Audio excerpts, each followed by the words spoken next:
ওং শ্রী গণেশায় নমঃ। ওং নমঃ শিবায়। তো আমি খুবই সংক্ষিপ্ত আলোচনা করতে চলেছি নমকি রুদ্রাক্ষের গুণাগুণ সম্পর্কে।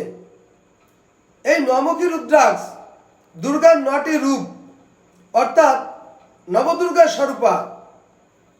এই রুদ্রাক্ষ আমরা ধারণ করলে আমাদের লাইফে সর্ব অমঙ্গল থেকে আমরা মুক্তি পেতে পারি এবং আমাদের লাইফে পরম কল্যাণকর হয়ে ওঠে।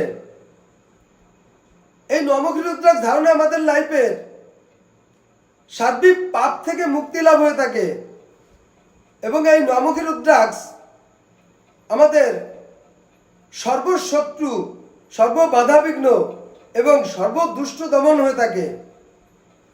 এই নমকি রুদ্রাক্ষ ধারণে আমাদের সুখ সৌভাগ্য বৃদ্ধি পায় এবং এই নমকি রুদ্রাক্ষ ধারণে আমাদের লাইফে পর্যাপ্ত সাকসেস সফলতা পেয়ে থাকি আমরা। তো এই নমকি রুদ্রাক্ষ সাধারণত দাতা এবং দিব্য গুণ সম্পন্ন হয়ে থাকে। তো বন্ধুরা, এই ছিল এই নমকি রুদ্রাক্ষ সম্পর্কে আমার সংক্ষিপ্ত আলোচনা। নমস্কার।